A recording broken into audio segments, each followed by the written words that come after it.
My name's Rebecca Healy. I'm Senior Analyst at TAB Group in London. TAB Group are a financial services research and advisory firm founded in 2003. The main goal within TAB Group is to help business leaders within the industry understand the issues and trends that are affecting them today. So the reason why we're seeing a lot of interest in emerging markets at the moment is that the developed markets, where people aren't seeing the returns that they hope for, particularly since the crisis of 2008. And what we've seen is where you get, if you look at the index returns over the period 2008 to 2011, in countries such as Sri Lanka, for example, you're seeing large returns of 150%, whereas if you look at developed Europe, then it's much lower, between 9 and 10%. And that means that people are starting to having to look at overseas to find their investment opportunities and to gain their alpha. What we're seeing is that there's more, the conditions are more favourable for emerging markets relative to developed markets. So you're seeing that the CAGR on the GDP, for example, is 13% for emerging markets versus 4% for developed markets. But that isn't the only reason. So you've got these sort of all these conditions that are lining up. You've got developed markets which are not doing as well, but you've also got the ability for people to invest in emerging markets. They're actually, one of the things that we've seen is the interest that was in the LSE International Order Book attracted a lot of people to Russian stocks. Now that sort of almost opened the floodgates for local interest, and the market structure reforms that emerging market countries have undertaken is generating more interest because people are actually able to invest now. So what typically in the past you had US asset managers who weren't able to invest in Russian local stocks, for example. The fact that the Russian markets have now introduced their own CCP means that that is now the case and they are able to enter the market.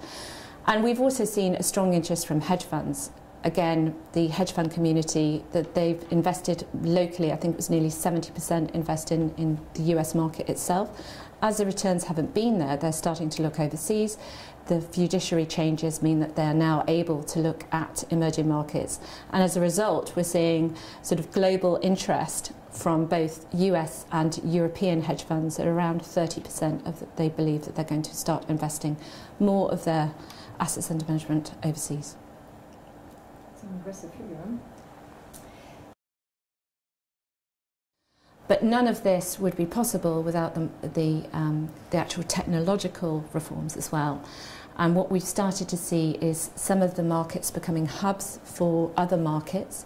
We've also started to see technology providers and offering sort of plug-and-play services, which means that people don't have a huge amount of IT infrastructure and upfront costs, and also delay in implementation.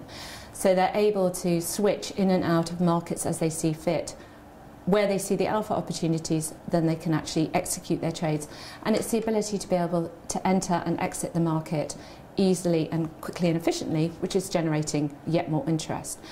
And that is extended again in terms of the algorithmic development. What we started to see is the standard algorithms that were predominantly based on sort of volatility levels, the VWAP, the implementation shortfalls that needed much more sort of standard patterns.